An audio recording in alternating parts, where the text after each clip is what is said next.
Like to call to order the City of Saugatuck City Council meeting for April 28th, 2025. Please join me in the Pledge of Allegiance. Pledge allegiance to the flag of the United States of America and to the republic for which it stands, one nation, under God, indivisible, with liberty and justice for all. Call the roll. Anderson here. Clark. Here. Lee. Here. Gardner. Here. Muncy. Here. Peterson. Stan. Here. Could I have someone make? We have a quorum. Thank you. Would someone make a motion to excuse Councilmember Peterson?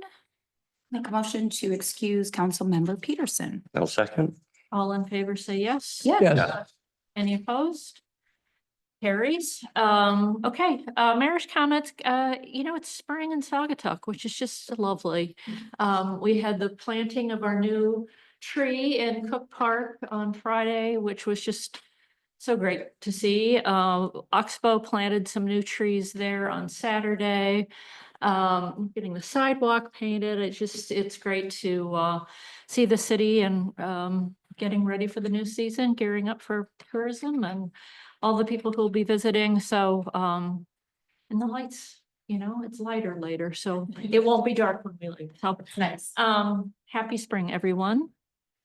Ryan? Comments? Yeah, well, good evening, Mayor and Council. Just a few highlights. The draft presentation of the budget that I went through last Wednesday is now on our website, right on the front page. I think we're working on, certainly the meeting video is posted, but we're working on kind of getting maybe a portion of the video that would be just the presentation, link there as well. But that's up, and then tomorrow in my community report that I send out to the community, we'll make sure and include a link if folks want to take a look at that, as well as all the other line by line details of the draft budget, as well as you know, this is still a process. This is still an opportunity for you to meet individually with Nikki and I, if you'd like. We can have additional workshops. Certainly, we have a public hearing ahead before you finalize before the end of this current fiscal year. Your engineers have gotten right to work on Maple Street now that cost share agreement is approved with the township. They did some wetland delineation work last week, and I think they have some soil boring work planned for this week. So that work is already underway and getting that engineering work done. And it's going to be several months of work, but we'll keep you updated as we go along. And then a cautiously very optimistic piece of news that received late last week. Frontier sent and submitted some right-of-way permit requests to essentially install fiber to the home. If folks wanted it, brought to their home, but to install a fiber network on the west side of the city. So that's a huge step forward for the community. Jill Dunham and I have both kind of lobbied them to request that they are an existing provider in the community. Others are getting fiber as a result of some grant dollars that are out there to those more rural areas. We've really asked them as a provider to consider that. So I don't know if it was already in their plans. I don't know if us asking has helped, or if other community members reaching out, they've said, hey, folks want it, they got to let us know. So maybe some, folks reached out and let them know as well.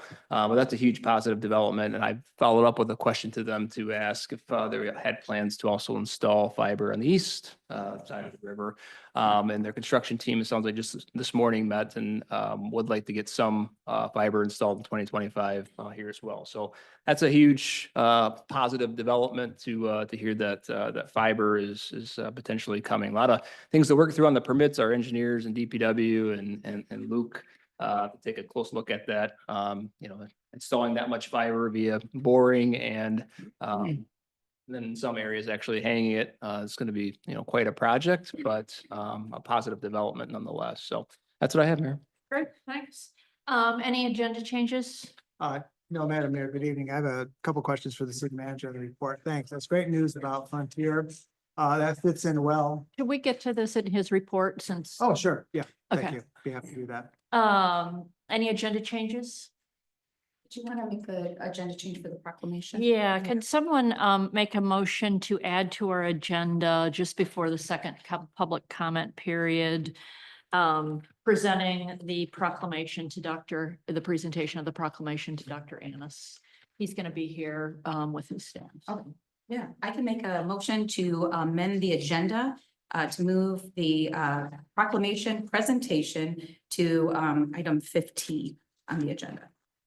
Second, Second. all in favor, say yes. Yes. Yes. Opposed? Motion carries. Thank you, Lauren. Great. So that takes us to our guest speaker, Tony Shippa, here to talk about the Heart Safe Tri-Community. Welcome, Tony. Thanks for joining us. Well, thank you very much for having me. Now I want to thank Ryan there for taking my phone call and my message the first time around and got me hooked up with you guys so I can be here. And again, thank you for allowing me to make this presentation and present to you the Tri-Community Heart Safe Initiative. Before we get started, I always like to ask, do we know where the AED in this building is right now? How many people know? Okay, how many of you know that it is in working order? Okay, how many of you know CPR at this time? Okay, and the reason why I ask, because if you answer no to any of those, this presentation would be over with. No, just a little bit about myself before we get into the Heart Safe Community Initiative, where my passion comes from and why I am doing this. I lived in this community for going on 54 years. I worked and served 35 years in emergency medicine working on the street. My EMS career started with Saugatuck Township Fire District back in 1982. I served on the fire department for 25 years as a firefighter. 18 years of that 25, I was a medical first responder and a firefighter. The fire department started a medical first responder program back in 1985-86. I was appointed director of that by Fire Chief Block, and I was the director of that program for 18 years. Being a first responder for a couple of years, I wanted to increase my knowledge. I became an EMT basic. What that did is open the door for me to go to work on the advanced life support ambulance over there in Fenville. I worked there for 20 years and it was a home away from home. And after working as a basic for a couple of years, seeing what that paramedic did, I wanted to do that also. So I upgraded my license. The last 15 years of my career there on that ambulance, I was the lead paramedic on that ALS ambulance. I retired 9 years ago. And I have to say that I have wanted to do this for many years. I found a letter that I wrote to the communities in 2018 wanting to initiate this, but I never did it. Now that I'm retired, I have the time. I'm still an American Heart CPR instructor. I've been teaching CPR for 40 plus years, and I am the chairman for the Fenville Area Ambulance Committee. I have to point out that this initiative is being guided by and a lot of help from the Citizen CPR Foundation. What happened, what this foundation is about, it was founded in 1987 by some doctors and medical trained people. What they realized is that EMS, first responders, and paramedics were doing a very good job when they got there. But before they got there were a lot of people dying from cardiac arrest that more than likely could have lived if somebody would have done something. This is our guide for this, okay? It gives us 13 elements to achieve, to gain the Heart Safe Community designation. That would be our goal in the end, to get that. We get signs to put on the entrance of the Saugatuck in the township and so on. Also, I have to give a shout out to the Holland Heart Safe Community Initiative, Mr. Steve Stegman, John Shea, their project manager, Angela. They've been very helpful, giving me information and motivating me to continue on with this program and get this going. Now, if we may, we'll look at our volunteer job description. The next few slides, I call them slides, see how old I am. The next part of this is you're going to see a few things up here. This is a little pamphlet or folder that I hand out to people to entice them to want to be part of this program. And in the center of that, our program focuses on increasing public access to AEDs, CPR, and AED training, promoting early intervention, and raising awareness about heart health. And we can significantly enhance the chance of survival, potentially doubling and tripling the survival rate when immediate CPR and the use of an automatic external defibrillator is used in the first few minutes. Okay, 3 to 5, and the first 3 to 5 minutes is the ultimate time for this to happen. We go to the next slide. Yeah. This is a little flyer that I have, which with the help of the Allegan County Health Department, they're involved in this initiative. The foundation asks that we involve as many people as possible. They even get the health department involved because they can help you produce a lot of stuff.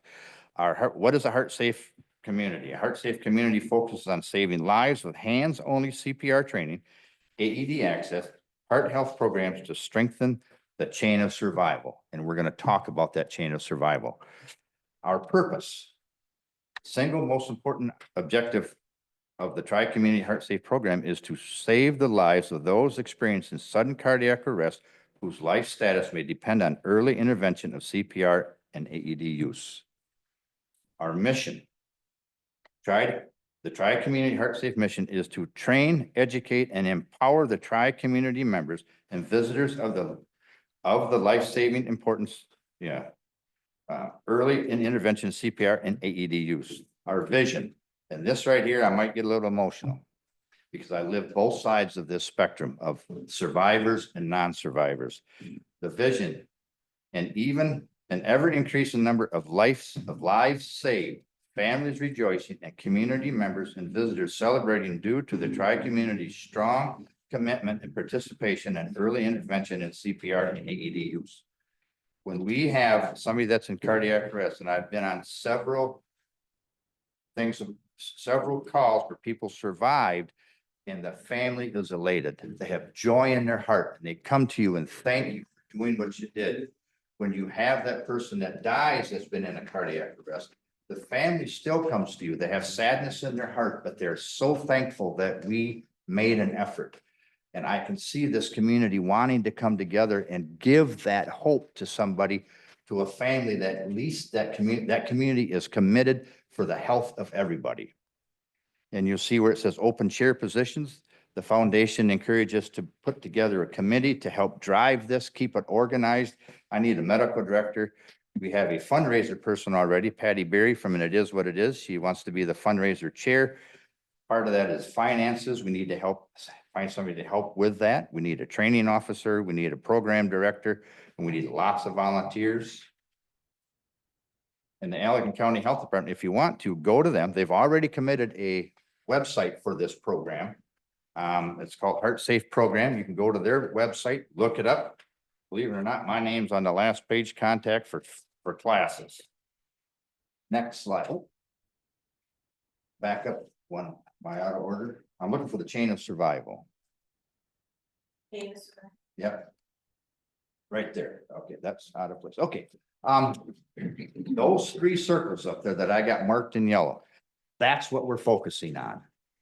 And getting people to understand that when somebody collapses in front of them, get down there, recognize there's a problem, call 911, start chest compressions, and have an AED available. Okay, ultimately important. And again, in that first 3 to 5 minutes, if we can get that done.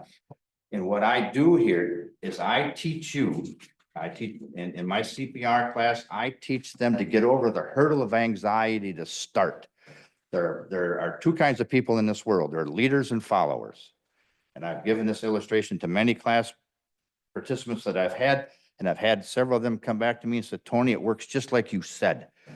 There was a collapsed person. There was 3 or 4 people all in a ready to go position and nobody doing anything. It's quite hard for the mind to realize this is real. I have to do something. I said, get down there and touch them. You have all the help you need. And it works. It does that. You might be wondering why we're trying to strengthen this chain of survival by the lay rescue. Because we have first responders here in our community. According to their website, if you look up their response time, their average response time is 6 minutes and 49 seconds. We need to do this in the first 3 to 5 minutes. That's where it really counts for the rest of that chain of survival to be any good, the delivery to the hospital and so on. And for every minute that CPR is not started, their chance of survival decreases by 10%. Let's go back to the hands-only chart. There you go. I think we all understand and see it on TV quite a bit. There's 350,000 cardiac arrests that happen in this world, a heart disease that kills people. That's a big number. When a person has a cardiac arrest, survival depends on immediately receiving CPR from somebody nearby. My goal here is to try to train everybody up and down Butler Street, every business owner, every person that's working there, that they would come and take this free CPR class and learn these very basic things that we can make a difference in this community for somebody. Look there at the 70%. About 70% of out-of-hospital cardiac arrest happen in the home. Now it's going to get pretty personal. Somebody in this room right here will eventually have to work with somebody in their own family in cardiac arrest. And I want you to have all the confidence in the world that doing CPR can double and triple their chance of survival. Will you have that AED available? Maybe not right at your doorstep, but close by there might be one, but at least you're doing chest compressions. And there's documentation that you can do chest compressions for 7 to 8 to 9 minutes, and there's still a good chance of a good outcome. But we're focusing on 3 to 5 minutes. Only about 46% of those people who experience out-of-hospital cardiac arrest in the home get CPR. I want to raise that number. I want to encourage everybody to do something. Go to the next one, please. AED fact sheet. More than, on the top one, early defibrillation, more than 15% of out-of-hospital cardiac arrest occur in public locations. They can happen right here on this corner, the next corner. I can tell you a couple times, I've been involved in a number of saves, but here, it happens right here in Saugatuck Town, Saugatuck City, right here in front of the old Best Chance bait shop here a number of years ago. They had 2 guys delivering bait. They went out to the truck. The driver got in, passenger got in, the driver's unconscious on the front seat. His buddy pulled him out, started CPR, he yelled for help. There was a nurse a half a block away, heard him hollering. She come and assisted. I, as a first responder, had the rescue truck in town for whatever the reason was. I got the call. I was there within that 5-minute window. We put the AED on him and he survived. Matter of fact, we got a note from his wife a week later. He's out playing golf. She couldn't believe it. Another one for Saugatuck City, Mount Baldhead run a number of years ago. My partners that worked on the ambulance on a different shift were on standby here at the finish line. I see Russ shaking his head. The guy coming to the end, face planted on the blacktop in cardiac arrest. They got on him, got him treated, shocked him, and he's alive. It works. We've seen it. Let's go down here to more stats.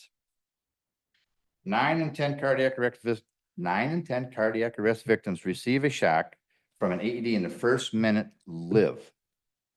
Wow, that would be ultimate goal, to have an AED every storefront. So it's right there. We can't do that. I understand that.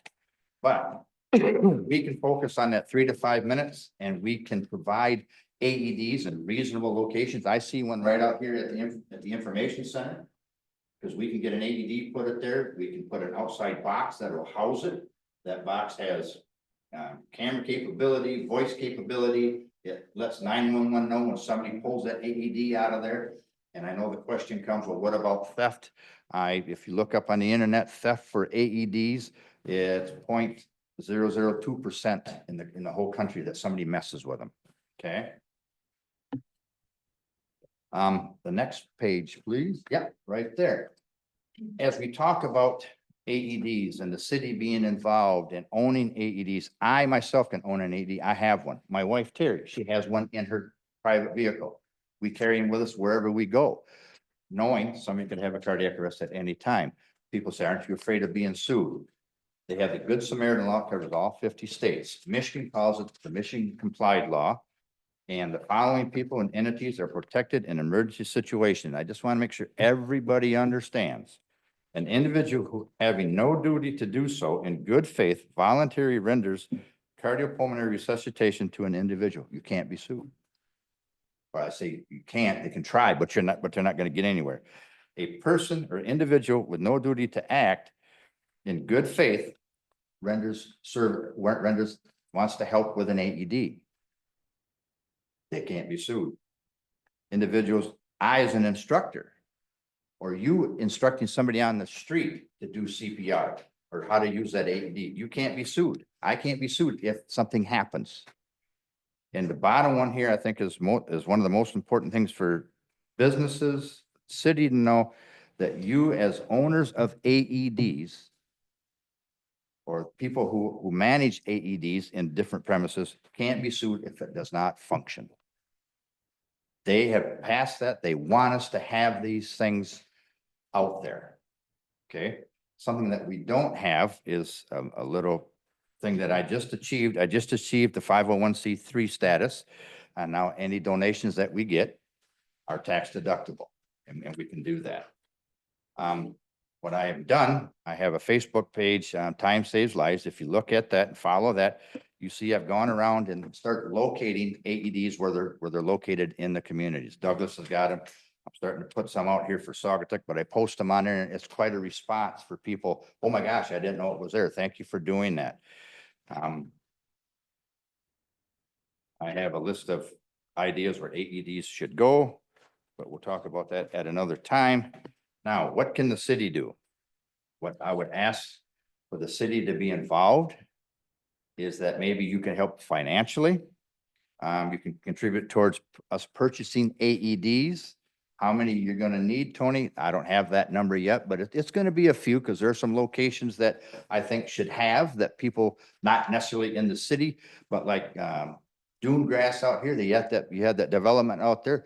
They're probably 10 minutes before an ambulance can get there. We get talking to them, maybe they want one out there and we can help them get one. Just places like that. Supporting and putting out on the webpage for Saugatuck that this is happening in our community. Follow Tony Shippa, follow this, so they know when free CPR classes are being given. And I believe if we can partner together and work together, we can make this place a lot, a more heart-safe place to live. But I think the most important thing that we could do is for you council members to show leadership that you care about people in this community is come and take my free CPR class. It's an hour long. Come and get refreshed. In the last month and a half, I have taught 35 people CPR. People from the inner urban came. Their staff knows about and how to do this now. Saugatuck Collision, Adam over there, he owns that. We did his staff here the other day.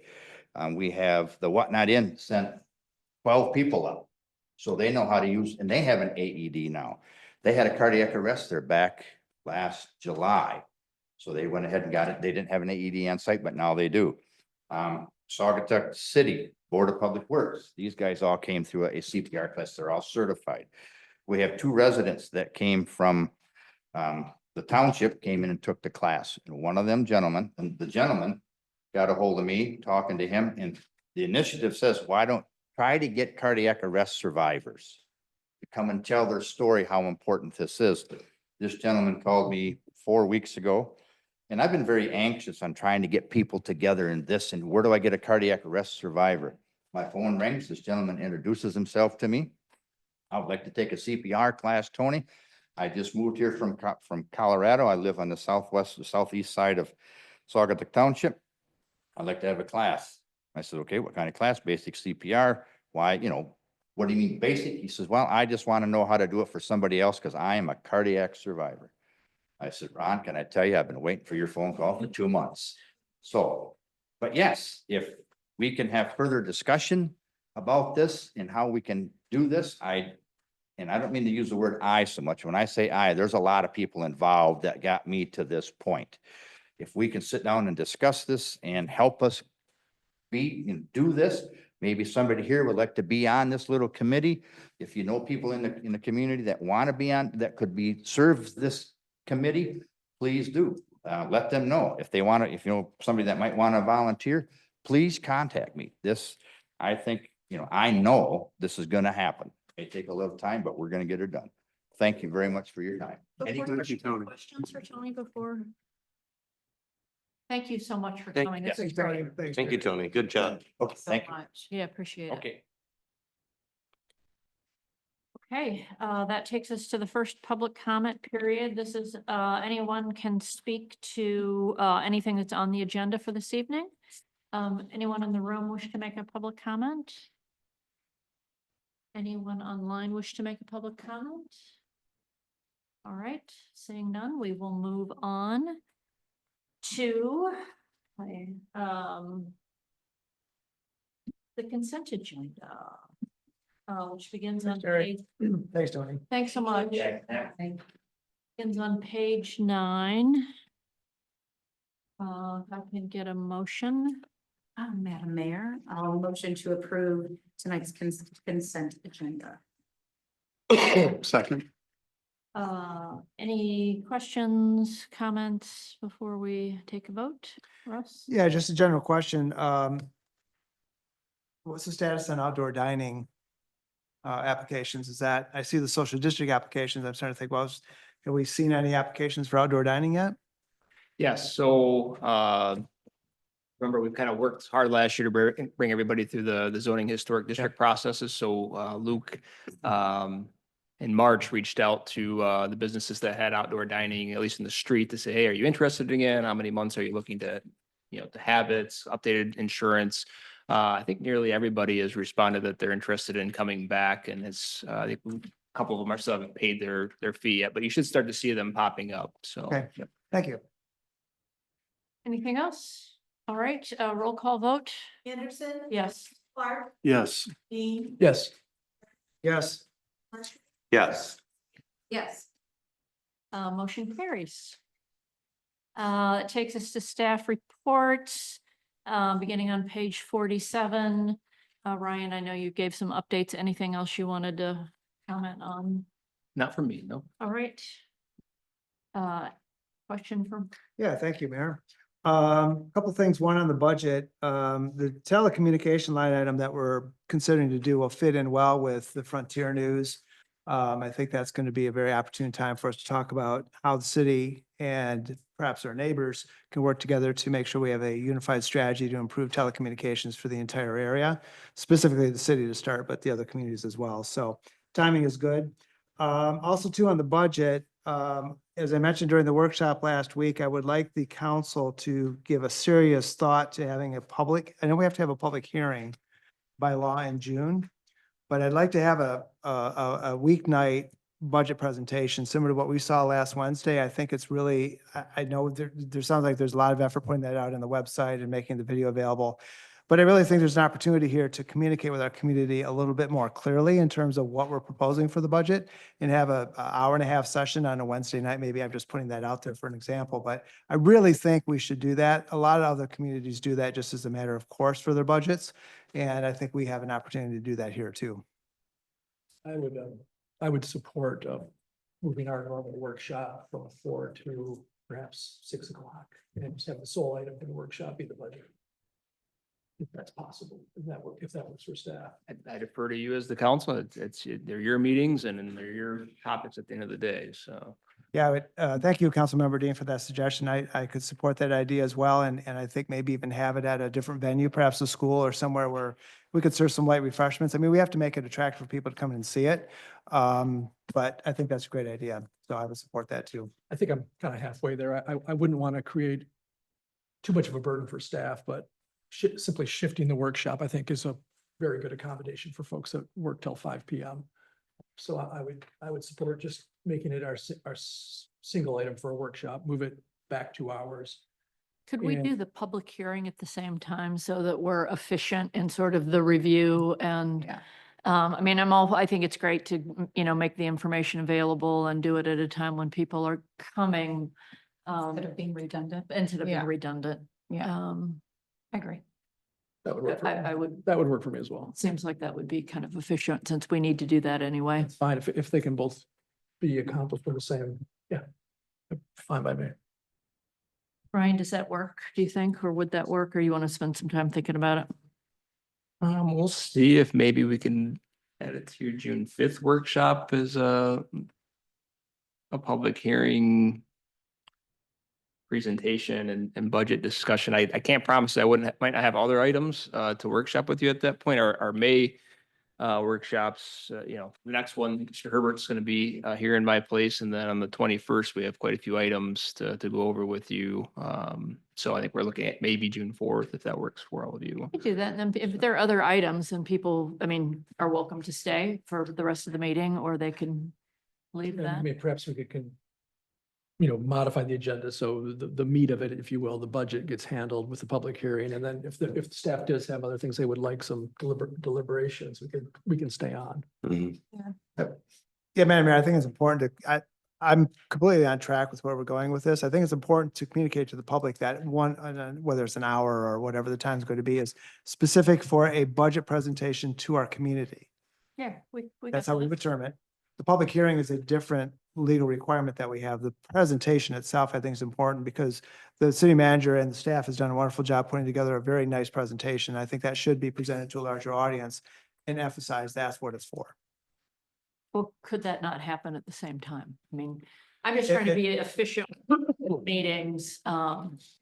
So, I mean, I don't object to doing that, but since we have to have a public hearing, wouldn't it make sense to present it? Yeah, let's let the city manager figure out how to make that happen. Why don't we,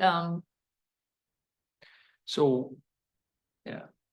So we'll look at the dates, look at the meeting times, and I think probably at your May 12th meeting, have you probably vote to set a public hearing on the budget. We'll see if that June 4th workshop date works. So I just have to make sure we have enough time to get notices into the paper, and with the printing deadlines, and then we have some state law requirements we have to meet as far as how many days ahead of the public hearing, do our truth in taxation. So, Fair point. but we'll check all that Okay, and cool, we'll tee it thank up for you. you if we can make it happen. Yep. I appreciate council considering that. Thank you. Awesome. Good question, real Yep. quick. And I appreciate all the work you're doing. I really do. We got a lot of work ahead of you, for this year. Just curious about, and not that I'm not in a rush for it, but, if there's any kind of, idea of, the new Saugatuck Wilds Nature Preserve will be open to the public. It's currently not open to the public, correct? Correct. They're still formalizing and finishing invasives removal and So we don't want to encourage people to go to that property until it's been developed, correct? Or, Correct. So the Okay. plan is to hopefully have it open by the end of May, and we'll have a formal kind of probably ribbon cutting and around the end of May, as you're thinking? end of May. Yep. End of May? Is what Oh, they're okay, aiming. that's sooner than I thought, actually. Yep, that's what they're, that's the last update I received, that they think they're on track for end of May. Yep. Good, thank you. Anything else? Okay, any questions? I know Nancy's not here, but Ryan can take them back on the treasurer's report. Clerk's report. Planning and zoning. DPW.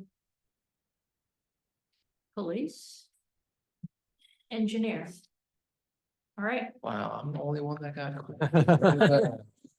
Just question, just so I can ask this publicly, I've asked behind the scenes, but, did Sergeant Haas get back to you on the deer that's been in town and if there's anything that is being done or can be done or should be done?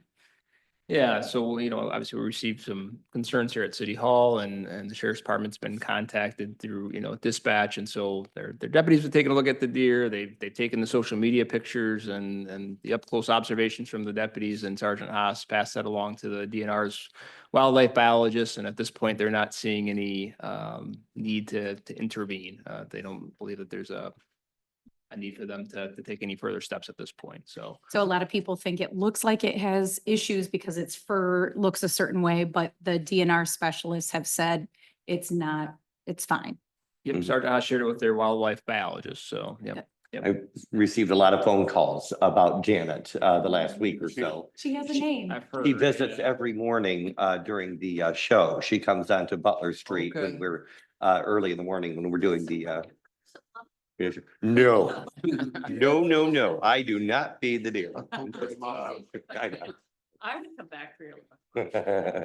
They are good. Thank you, Ryan. Yep. Thanks. Yep. Appreciate it. Okay, well, I think that takes us to the boards, commissions and committees, starting with fire district.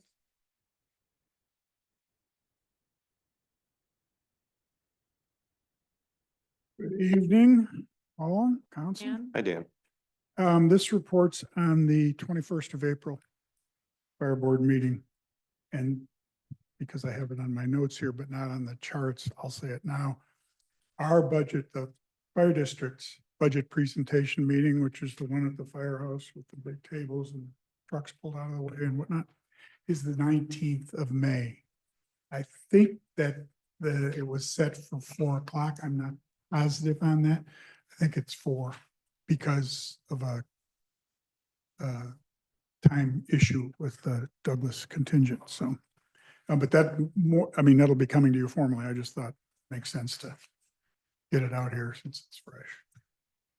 Anyway, the photograph up here is the fire out east that destroyed the pole barn that actually had a family house inside the pole barn with significant amounts of propane stored on site, and it was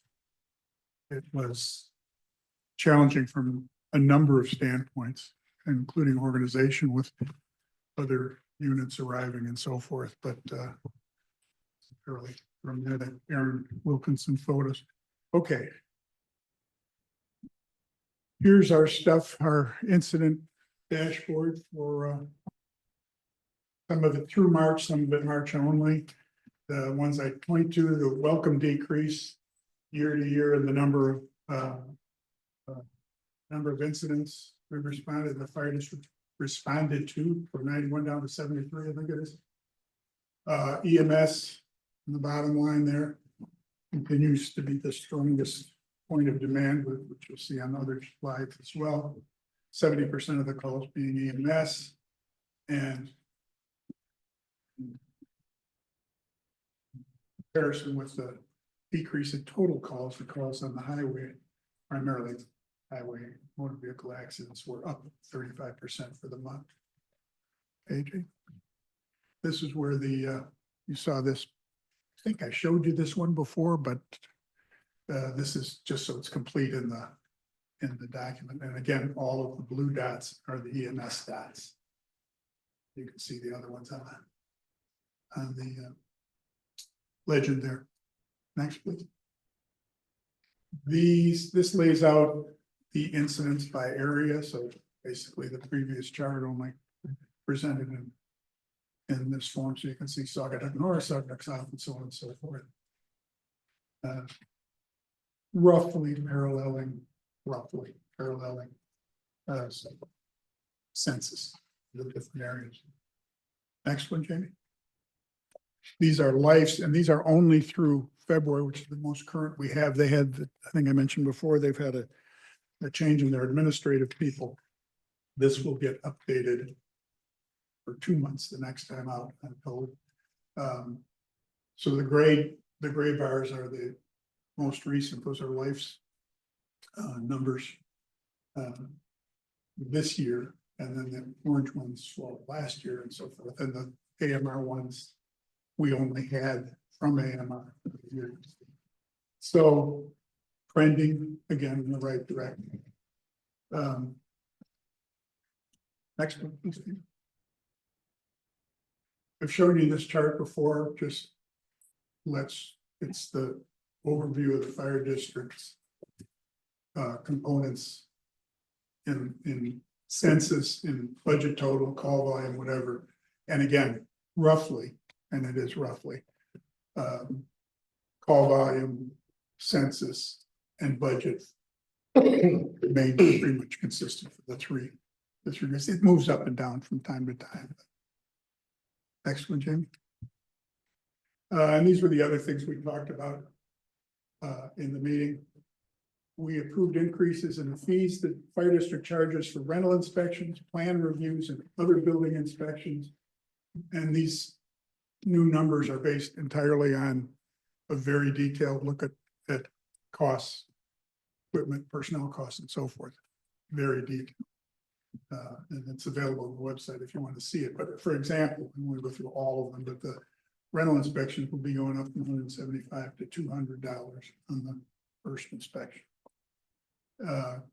We looked at the cost recovery schedule for fire district services, and essentially it's sort of the same process where you apply our costs to whatever the incident was on the highway or whatever, and then we bill an individual, insurance company, whomever. But again, all of these things going up, so nothing what I would consider drastic, but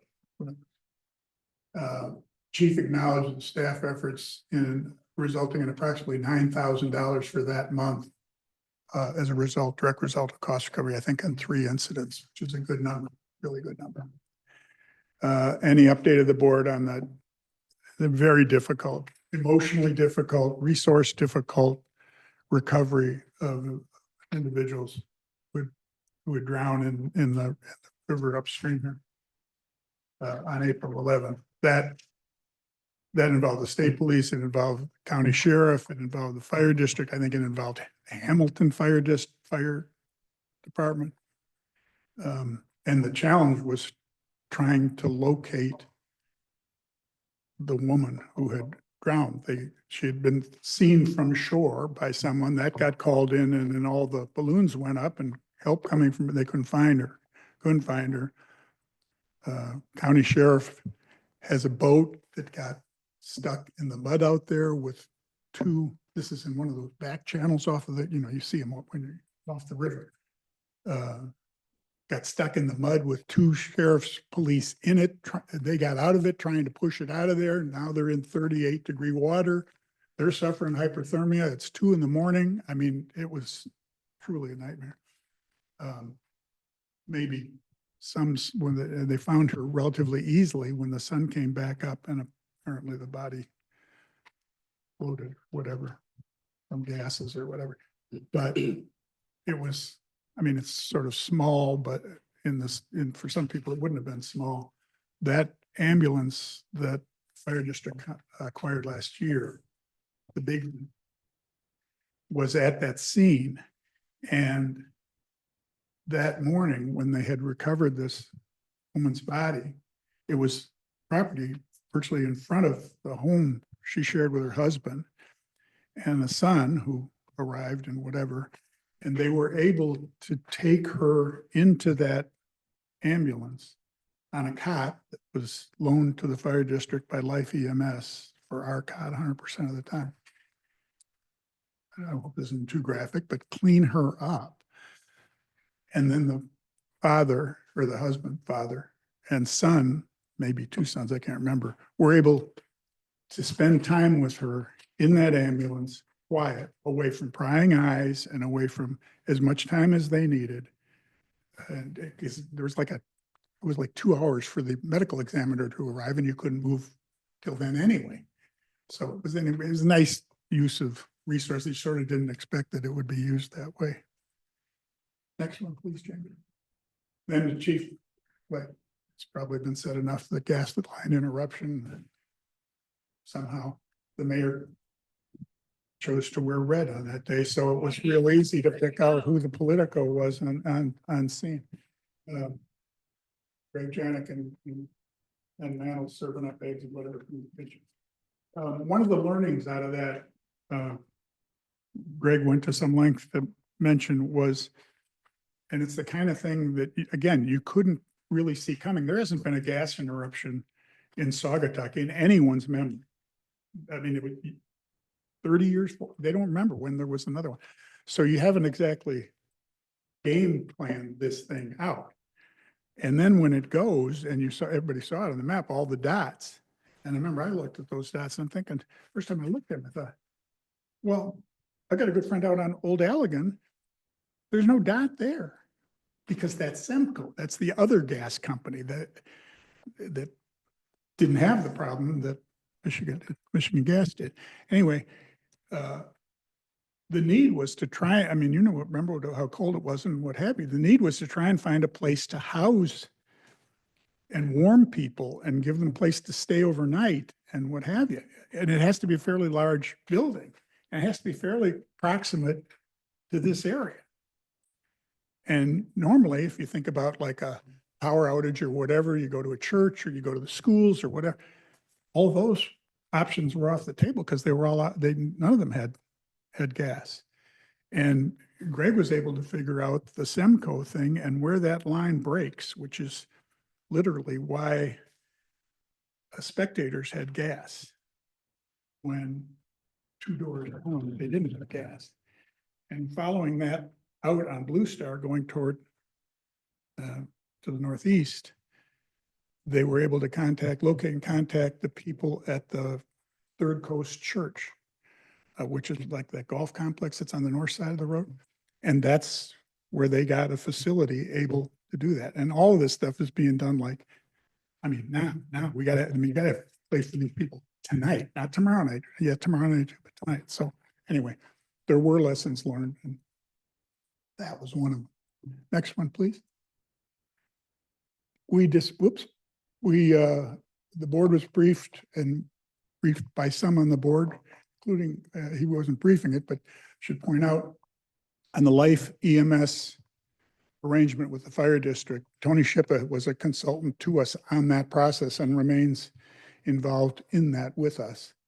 But we briefed the rest of the board on the discussions we had with Mark Meyer, who owns Life EMS, regarding continuation of the ambulance service agreement, which was an evaluation test period agreement, which has been extended, I think, I don't know what it is, through March or through May or whatever, to try and find a way to upgrade that without spending fortune.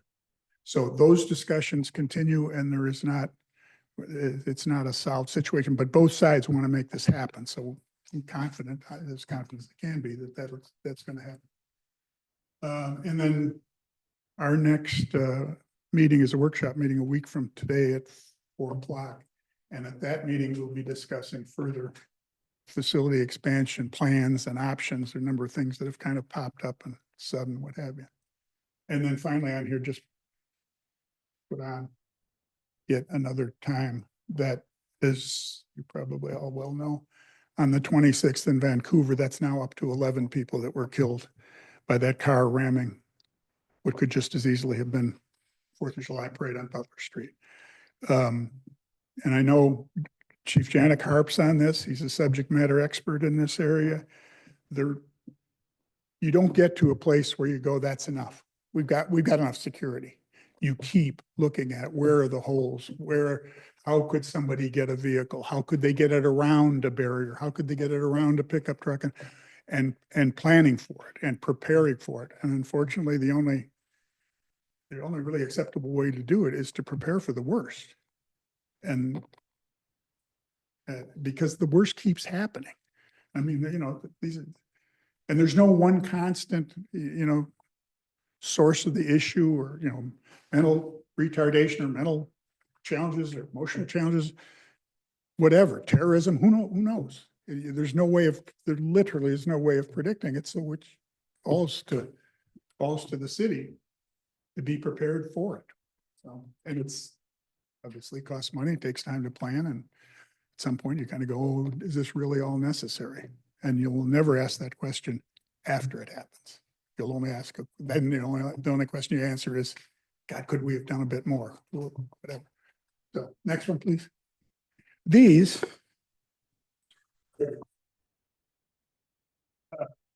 Chief Mannix found out about this program. It's called Riding for Ryan. Ryan was a 7-year-old son. I don't know, this goes together.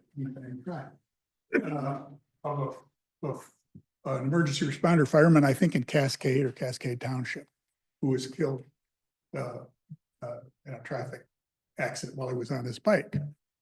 And part of what he realized, you can kind of see it on the bike there. Kids on bikes that size, their head's about this high. When you're sitting in the front seat of an SUV, your eyes are about this high. So looking down, it's not necessarily a natural thing to do. So anyway, they've made these, Mandel signed up for this program. They've distributed already I think he said 70 of these free of charge.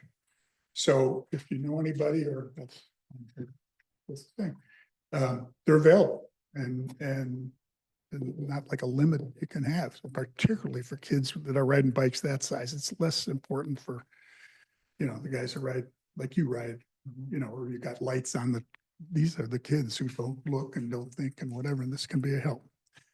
One more.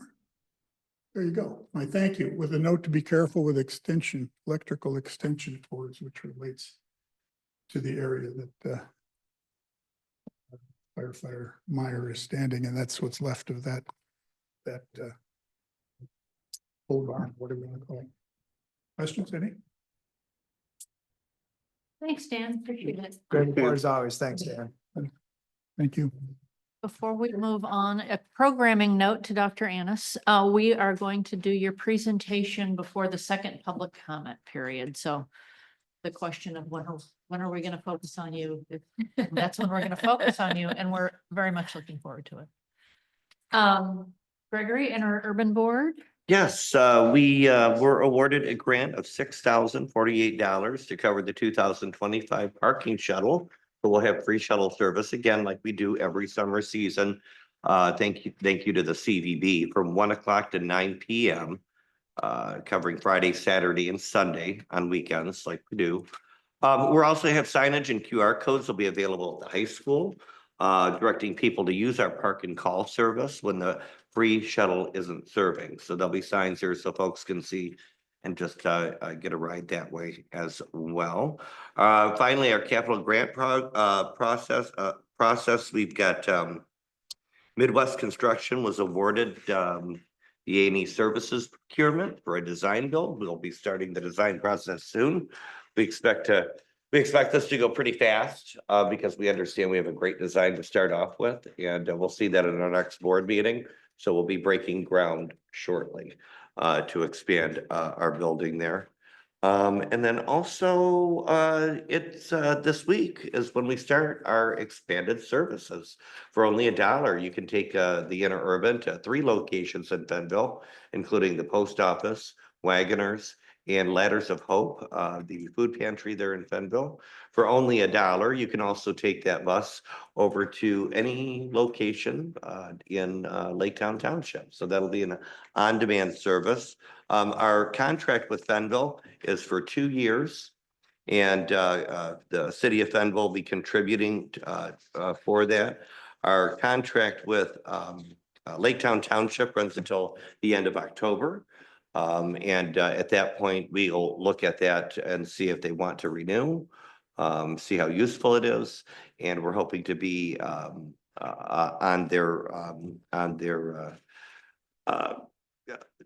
we're hoping that the folks will vote a millage in for the continuation of that service. So we'll see how that is during this pilot program. Other than that, that's it. Becky has been really busy. We just did a performance review, and she's done an outstanding job as we've branched out and grown. So we just finished her board review and been busy updating our software with the new service area in our contracts. And we also purchased 3 small gas and propane detectors for the building. As you know, we have our propane tanks now. We've converted almost every single bus now to propane, and we'll be getting another bus shortly. So, Well, thank you. Great work. Thank you. Any questions for Gregory? Okay. Joe, Cal Lake Sewer and Water? Yeah, not a lot. The washing, if you've seen the trucks around washing our streets down, is, I think, pretty close to not complete as of today. So it's good to have that behind us. Cal Lake was not spared some of the aggravation of having both power outages and gas outages. Fortunately, they weathered the storm, so to speak. There was no service disruption. I say this after 2 of the lift stations, from what I understand, were recently converted to be natural gas running. So they were out hustling, but they did a good job. I don't think anybody saw any service issues. Let's see, what else? Still, I think I brought it up at the last meeting, there's still some issues with some of the generators, which were put to good use. In terms of warranty, they're still dealing with the vendors. Got some open positions to hire sys operators, so the system operators, so the interviewing is still going on. And our local high school environmental class took a tour of the facility. I wasn't there. I heard it went very, very well. I was asked to give a plug to the teacher, Mr. Smith, I believe. Smith. It's MIT without an H. Oh, okay. Apparently the students were very well prepared, had a lot of great questions, were engaged. So everybody was really impressed with that. And I think that's just about all I have for Great. report. And I think Chris, or Ryan's gonna give an update for Chris on the Harbor Authority. Yeah, so the last time the Harbor Authority met, they it kind of made a formal request to each of the municipalities to help fund a consultant to kind of help them work through kind of establishing some goals and kind of moving some of that work forward. And so breaks down to be, $4,000 per community. So that's in the draft budget for next year. Douglas and the township have also made a commitment to, or at least the staff have to raise it with their particular boards. And so far, it seems like everybody's on board with, helping out with some funding to keep that going. So we met with the staff met with the consultant to kind of discuss, next steps if that funding is approved in our budgets. And so they're looking to meet with the Harbor Authority in July, and this consultant kind of help them kind of really reset and refresh, kind of take a look at the mission and how it got started. There's a lot of new board members, and kind of just have a good fresh discussion about, where do they want to go? What goals should they be focusing on? And then how do they kind of move along with those goals? Yeah, thank you for the update.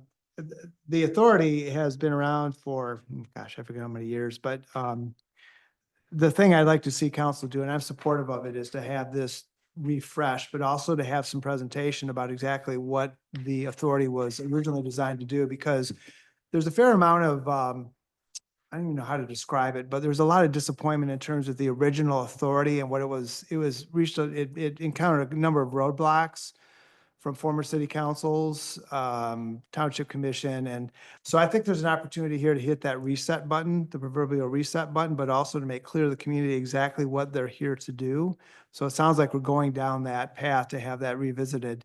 One item that that was part of the authority's responsibility is putting new navigation lights on Blue Star Bridge. And I knew that I believe the city and the township and the village had all committed X amount of money for those installation, and that has seemed to have fallen off the proverbial radar.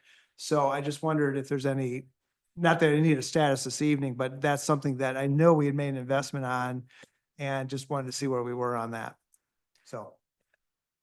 Yeah, we could take a look at that. Yeah, please My do. recollection is that, each of the communities had kind of committed to a certain percentage and a certain amount of dollars, but once the bids came back, it was much higher than was Right. anticipated. And so Right. then it was kind of like, well, Yeah. these additional dollars weren't budgeted, and then I think they kind of just fell off with the higher price. So the Harbor Authority did have some question about that at their last mean. Okay.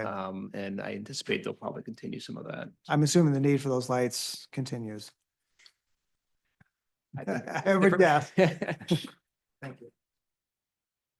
Any other questions? Okay, I don't think ZBA has not met since we last met.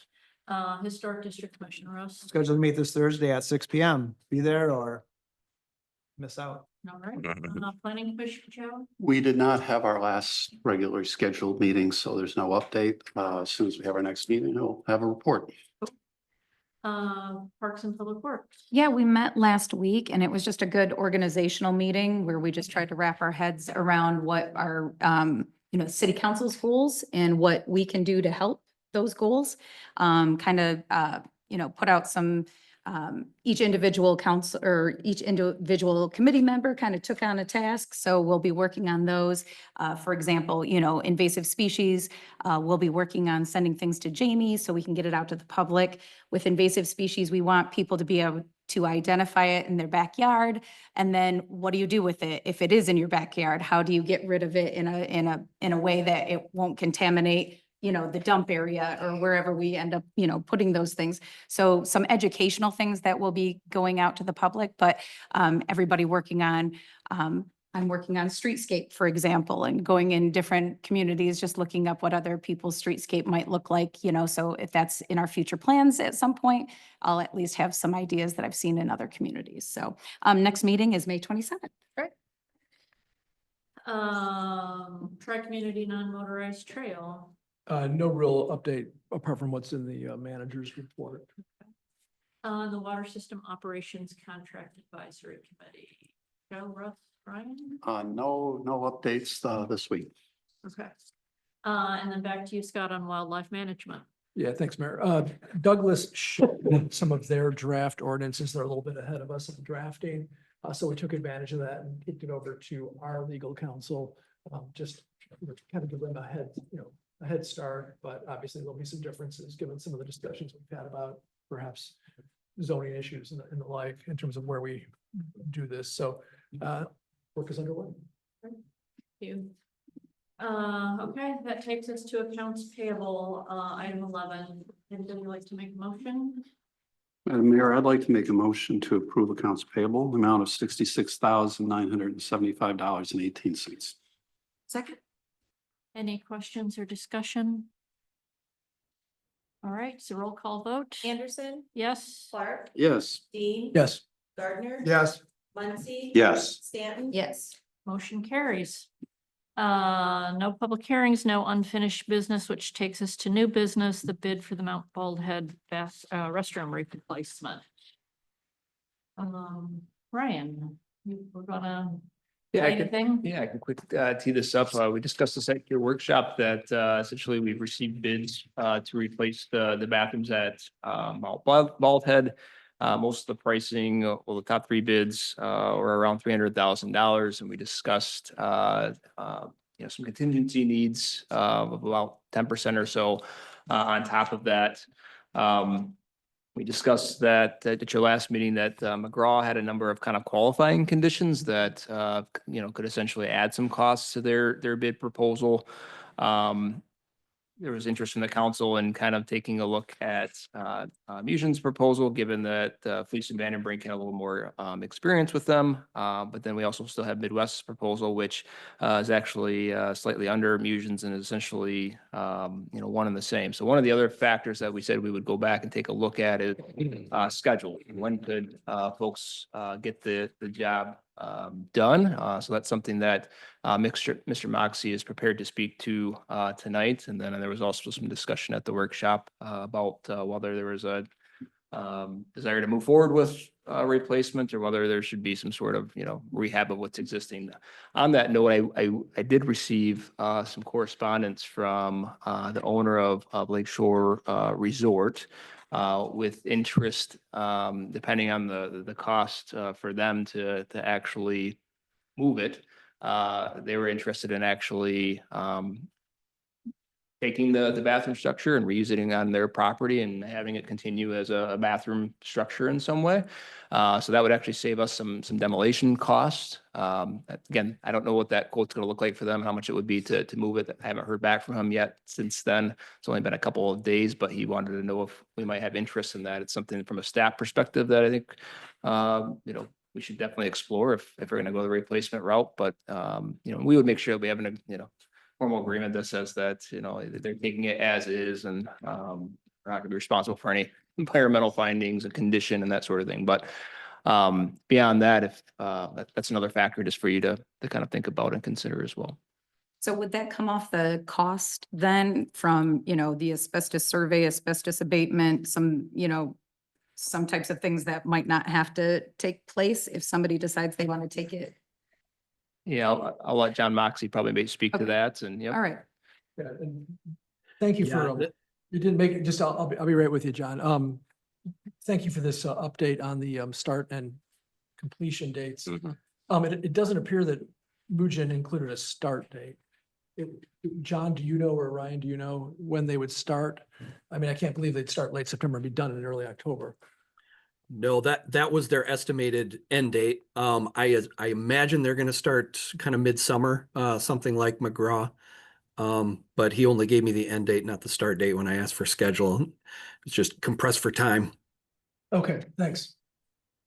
On the demolition costs, we'll have to work through what those savings look like, but it would be the physical demolition of the building. And then, obviously, we don't have to look for asbestos just to move the building. So that would have some potential savings as well. Okay, just one last thing, Mayor. My eyes aren't that great, but it looks like we have a representative from one of the firms at Midwest by chance. Andy from Midwest Construction. Just to recognize you, sir, but Right, thank just you. so staff knows, I mean, and the council knows that there is somebody here that could answer questions from at least one of the firms. All right. Yeah. Okay, anything else, John, from you before we dive into the discussion? Yeah, Scott beat me to it, but I was going to point out that Andy is there in the room. He's been very responsive. So I mentioned last at the workshop, we're comfortable with any of the three. Just based on the scheduling, it seems like Midwest is a good option if you want to get it done sooner than later. Great. So for the couple of her, Lauren and Gregory, who weren't at the workshop, the sort of the gist of the discussion was one, just looking at the different bids, but also Russ raised the idea of, do we need to tear it down and build a new one? Could we just renovate one? The point he made is the optics of the cost of a new bathroom, it's a lot of money. And actually, that was a good way for me to think about it between the two meetings. It's sort of like when you need a new roof, it's like you can kind of put shingles over your old roof, or you can tear it all off and build a new roof, and there are pros and cons of each one. And that's part of how I am thinking about this. But really, in terms of optics, there are like three things we can do. We can just leave it how it is. We could renovate it, or we could tear it down and, do it, completely redo it. It's interesting looking at the math, because if we completely redo it, it's 300 grand roughly today, or, when it's done. If we renovate it, it's probably about 100,000 to do that. Over the past 10, when we look at construction costs, the reason why it's so insanely expensive is construction costs in Michigan have increased 49%, 48% in the last 10 years. So say we renovate it and then jump ahead 10 years and do a rebuild there. We're looking at 100,000 now, plus assuming we have the same rate of inflation. That adds another 150,000. So the construction would be 450. So again, it's looking today at 300 versus, say we completely redid it in 10 years would be about 547. And so it's like, how do we want to, and it's a good, it's good to look at it, because it's, I tend to land, if we have the money, invest in it now. It's probably at least a 50-year-old, if not a 50-year, if not longer asset. And so if we can buy it with money we have today, granted, not cheap, we don't have to worry about it again. And we, it's a fixed cost now. So I just thought I would share that in addition to what we were talking about at the workshop. I was able to watch it on YouTube as well, so it was nice to watch it. But I was here for about half the meeting. I popped on. Can I go ahead and make a motion? Yes. I'd like to make a motion to award the Mount Baldhead restroom replacement bid to Midwest in the amount of $298,000 with an additional 10% approved for contingency. I'll second. All right. Discussion? I would like to, since we have the advantage of a representative from Midwest being here, I would like to ask him a few questions, if I may, Mayor. Sure. Just because it is, it's going to be during the height of our summer season. I just want maybe you to be aware. It looks like you're estimating completion of the project around August 6th, based on what the manager has shared with us. A month from then, September 6th, we have the Mount Baldhead Challenge, which is a really large event in the city where people are running right up those stairs, right next to the old bathroom. So I guess my first question would be kind of, what is your confidence level in this construction schedule? So we sat down with three of us to make the schedule for this, and the end date is based off John's recommendation, what he thought we would have contracts issued, which was mid-May. Okay. So we had our start date shortly after that, and we figured 13 to 14 weeks. Okay. And we've got a big week in there at the end for punch list stuff that hopefully we don't need. So you have a fairly high level of confidence Yep. that by this September 6th, we'll have a new bathroom, which would be awfully nice for the Mount Baldhead race. My other question would be, could you just give the council a sense on how you operate? It's a very busy area for us in the summer, and it's. Yeah, I've been and it's back fairly there. congested. How Yeah, the how would you logistics. manage staff and equipment and? So yeah. we will have, I do business development, so I won't be there, but we'll have a site superintendent there. Okay. And then there's a project manager that's in the office that will visit a couple times a week. And then we'll have to coordinate with you guys when we have deliveries, as far as if we need the road closed for an hour or two to get block or trusses or whatever back there and unloaded. Sure. So it's just something we'll have to coordinate with everyone. Okay, and do your crews work on the weekends, or do they kind of secure the site and not? They don't like to. We've got fencing in there, I believe, to put a security fence around it, Okay, to keep people from going in there. We also have cameras we can put, our little cameras that we can mount in various spots that can monitor it too. yeah, my primary concern is simply just the congestion of a crew working or a lot of equipment during the weekends while we have, a higher. Typically, we don't work weekends. Okay. They don't, you guys don't like to do that. They don't have to. Thank you for answering that, yeah. Just, there's a need for parking there. So, everybody uses the stairs there and there's not a ton of parking, but just being allowed, people having access to still park along there. There's the paved parking, but then there's the dirt parking spot where a lot of people park. We're just hoping that people can still park there and Sure, use. we can work out a spot for contractors to park, and then any visitors to Mount Baldhead can, we'll set up some cones and signs and, That'd be great. yeah. Yeah. Yep. Russ? Yeah, I appreciate the questions from Councilmember Staton and Dean. Thank you for being here this evening. So I am very concerned about this construction going on during season. I'm assuming you've been over there. Have you been over there to see I've been the over site? there once, Okay. yeah. Yeah, it can get very, very intense. Yeah, In that terms of road's, activity. yeah, tight. And we have a very short period of time in which we can actually have, well, people are there all year round, but it's a very short season in terms of when there's an intense number of people.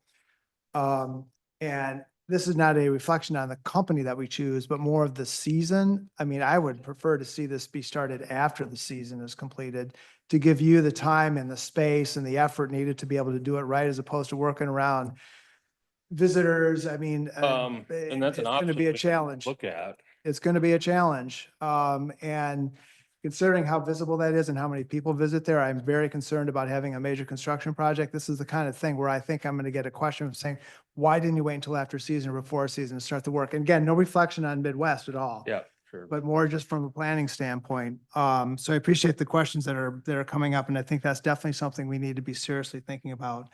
It would be like repaving Oval Beach right in the middle of the season, kind of a comparable example. So I can't overemphasize how disruptive it's going to be, no matter how well you manage it, but it's gonna be disruptive for your team too, in getting the work done and bringing materials in. And there's the sheriff's deputies are over there with their boat and their equipment. I mean, and visitors to this history center, the patio, or pardon me, the pavilion, it's intense, Yeah. especially for that time of year. I mean, yeah. So, two is, questions around the actual demolition, removal of the, cement, concrete and the building. There were some artifacts that were discovered in the parcel or piece of property that's just north, or pardon me, south of the Russ? bathrooms. We're not gonna talk about that in a public meeting. My Or- question, Or Simply the- my it's- question is what is the plan for any discoveries that may be made during the project? That's simply my question. That's the extent of it. I think we can address the rest, or Brian, how do you want to handle this? Yeah, and I think, John's, worked on making sure there's some contractual language that's, gonna cover those particular scenarios. But frankly, the tribes will have monitors on site when there's digging occurring, so.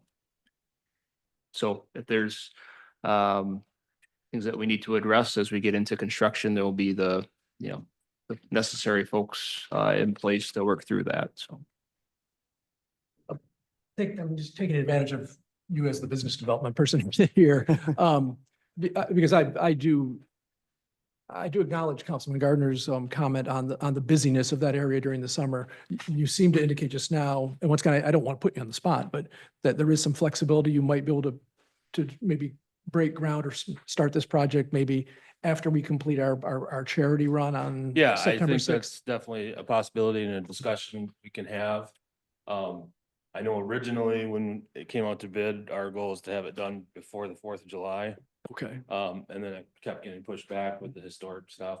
So if it is something that you want to wait until after Labor Day or after the run, I'm sure that's a discussion we can have and we can figure out something. Well, the motion we have before us does not specify a date.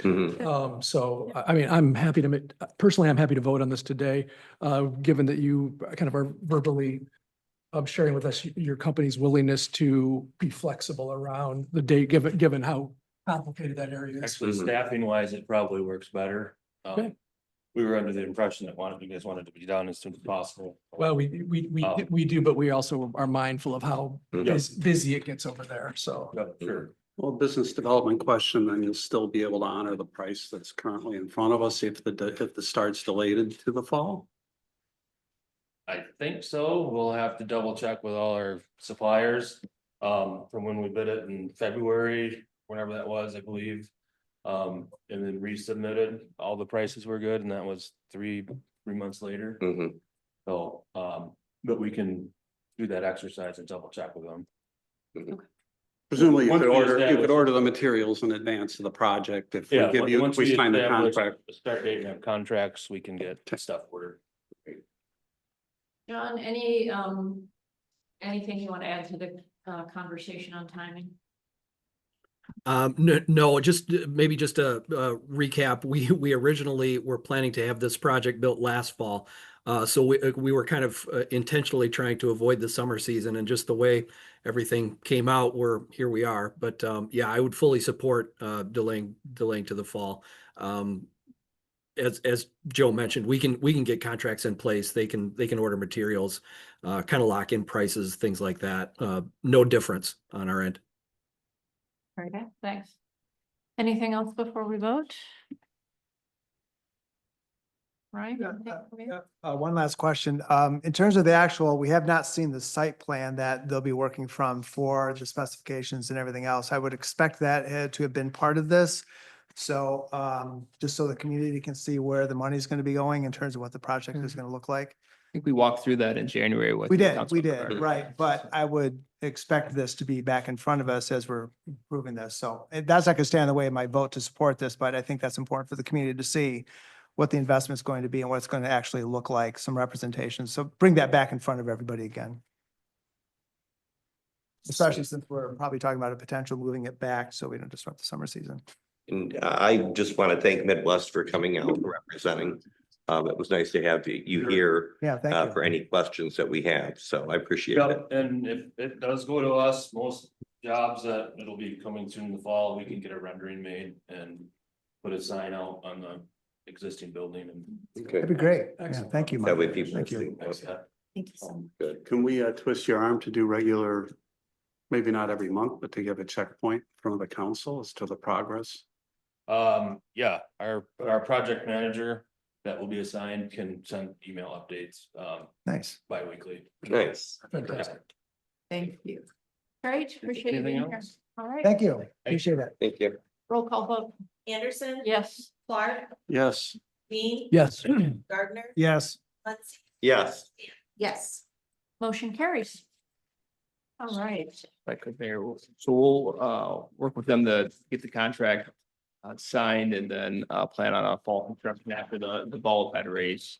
This will adjust your budget draft for next year, whereas right now all these dollars were all included in this year. If we had $50,000 for this in next year's budget, but we're gonna have to account for all of it next year, just so you aren't surprised when you see an updated budget request that would include using more of the fund balance next year, but we'll have some savings from it this year and it should all net out the same, but just to let you know, so you're not surprised. Yeah. Thanks for flagging it. All right. Well, this takes us to the really fun part of the agenda. And that's a proclamation to honor Dr. Richard C. Annis. Do you all want to kind of come up, to the front and we can read you the proclamation? You and the whole gang? All right. You go up to the microphone. We're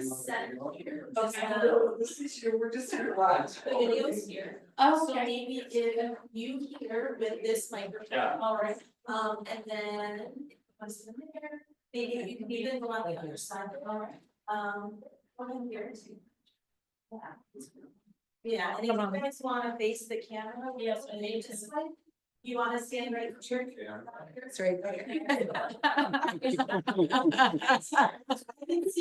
Poor guys. On these. Whenever your name comes up, everybody says, I love Dr. Annis. So there aren't many people who are like that, most of us have. I've never heard anyone. It's the problem. I know, are you ready? Okay. Whereas Dr. Richard C. Annis has demonstrated exceptional dedication and commitment in the field of optometry, providing outstanding eye care services to the residents of Saugatuck and beyond. And whereas Dr. Annis graduated first in his class from the Illinois College of Optometry in Chicago, earning national recognition for his expertise in contact lenses and extensive training in children's vision. And whereas Dr. Annis has continually pursued excellence in his profession, dedicating over 250 hours each year to studying new and improved methods of patient care, including medically related procedures and treatments. And whereas Dr. Annis has been an active member of the West Michigan Optometric Association and the American Optometric Association, contributing to the advancement of optometry both locally and nationally. And whereas Dr. Annis has shown unwavering commitment to his patients, ensuring they receive the highest quality of care and feel listened to and understood. And whereas Dr. Annis has been a pillar of the community, providing compassionate and competent care and enriching the lives of his patients through his expertise and dedication. And whereas Dr. Annis' personal journey, including his educational achievements, professional accolades, and his loving family, have been an inspiration to many. Now, therefore, I, Holly Anderson, Mayor of the City of Saugatuck, do hereby recognize Dr. Richard C. Annis for his outstanding service and contributions to our community. Congratulations,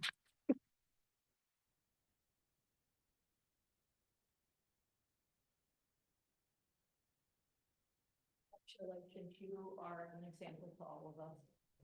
Appreciate it from the bottom of my heart. Really nice. Thank you.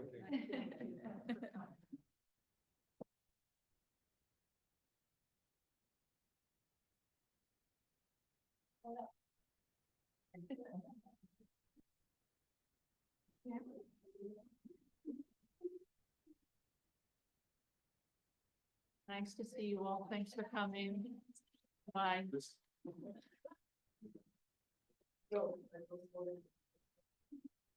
Well, That'll clear a room. and that takes us to the second public comment. Is there anyone online who would like to make a public comment? All right, correspondence, we heard, actually it was a nice note from Nicole Graves and her husband Ryan Kimball about the response to the gas outage. Appreciate that from them. So council comments, Russ? Yeah, thank you, Mayor Anderson. Two items. First one is just the great news about Marker 14, the new restaurant going in down at the Old Mermaid spot. And for those of you that are wondering what Marker 14 stands for, that's actually the buoy number that's right outside of the restaurant. So learned that from Phil Suave, who's one of the investors in that property. So I'm looking forward to that. And also on a very, very sad note, United Methodist Church, if you didn't see the news in the paper, they have decided, like a lot of churches have around the country, to close their church for lack of attendance, which is unfortunate. My great-grandmother, Charlotte Brown, was a longtime member of United Methodist. I'm on the Catholic side of the family, so wasn't at the Methodist church, but certainly went to services there. And 160 years. As much as I'd like to think the Sagatuck community is immune to some of the things we're seeing nationally in terms of church attendance, unfortunately, we're not. That leaves the First Congregational and the All Saints Episcopal Church within the city limits. And also, pardon me, also the Christian Science Church down in the Village Square. So just want to acknowledge a long-time member of this community is going to be going away at some point. And it's just a very sad thing, in my opinion. Two is that this also brings up a discussion I think the town needs to begin having about some of these properties, is that when you have a church that, I don't know what the presbytery is going to do, the United Methodist Presbytery is going to do, but at some point there'll be a decision made about the disposition of that property, whether it's sold to another church and I think this is an opportunity for the community, in particular the city, to begin talking about, okay, we've got other properties that may be at risk. And risk meaning that they may be changing use. So this is something that maybe in the Planning Commission could have a discussion about, but I think we should have a community discussion about these properties that, when I was living in Chicago, many times these properties, a lot of churches would close and they would be turned into condominiums or some other type of retail development. So again, I can't predict the future, but again, I bring this up because this is going to happen again in our community. I don't know when or where, but this is something I think we should be prepared for in terms of opportunities for either the community to find something new for that building whenever that decision is made. So I just bring this up as a topic of conversation, and I've been talking with other people in the community that, have been very sad about this news, but also it's something we should begin talking about. Attended the Arbor Day celebration. Big thanks to Scott Herbert for picking out a beautiful tree that has replaced the willow that's there. There's still people in our community. There was a gentleman there that took a piece of the willow tree wood and made this beautiful bowl that he will probably be putting up for auction so we can, raise money for a good cause. I think it was just really beautiful what he did. And there's other artists in the community that are interested in the wood from the willow tree. So I do feel like that will still have a new life that you'll probably see down the line. But the new tree that's there is beautiful. Scott did a lot of work of picking out just the right tree to go in its place. So it was a really nice celebration on that day. Scott? The Mayor Pro Tem stole my thunder, but I just want to, I want to thank Parks and Public Works, who the Mayor Pro Tem sits on, and the DPW team for a really good event. I mean, it's not a black willow, but I think I was really impressed when Superintendent Herbert went into detail on the rationale for that tree. Fast growing, disease resistant, adds tree diversity to our community. Just the amount of thought that went into it, I was just very impressed with. So thank you. And I do appreciate Councilman Gardner's comment about the church. I am very open to that discussion because, we are losing full-time residents, and, you need full-time residents to have a church congregation or to have a school. And these are things that are fundamental to the very fiber of having a vibrant, authentic community. So I very much look forward to that conversation. Well, first of all, I'd like to thank the city of Douglas on their speedy repair work for the culvert. May 9th, they're predicting that we'll be able to drive down Ferry Street again. And I think that's great for not just our residents that live over there, but also for our emergency vehicles that can get in and out of there. So I'm super excited about that. Is there any of that wood left? Is there? I might want to make a couple pair or a pair of shoes because this week we've got the Holland Tulip Festival going on. Starts on February. Friday, kicks off Friday. They've added an extra day. There's a lot of great events there. And so we usually get an overflow here in the city of Saugatuck. Folks like to stay here and then go check out Holland up there. And other than that, I think that's about it. But again, thank you, City of Douglas, for being speedy about the culvert and their constant communication on social media and emails, keeping us all updated. I'm gonna parrot Council Dean on the tree. I mean, what a wonderful choice and you know, my boat slip is right. If you walk straight down from that tree is right there. And I'm gonna miss the willow for sure. And I'm really looking forward to the day that that elm in there is gonna give us some shade. So glad to hear that it's gonna grow fast and you guys did a great job. Saw them down there over the weekend as well, just polishing it all up. So well done. And Council Gardner, yeah, it is very concerning.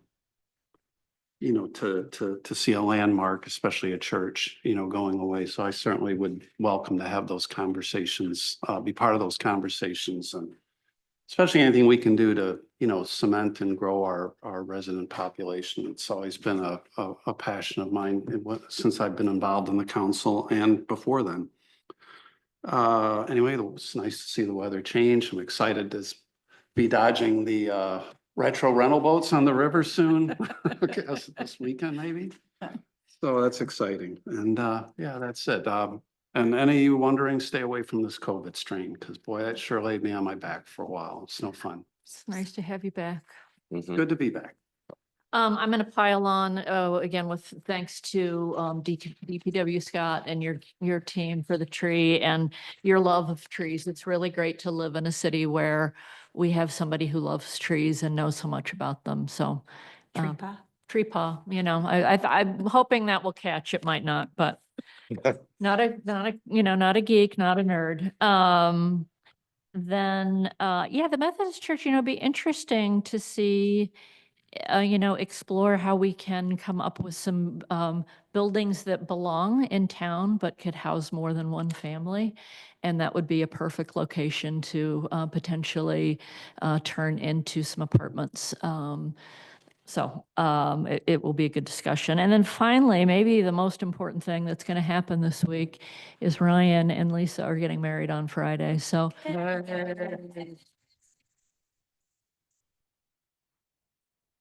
congratulations.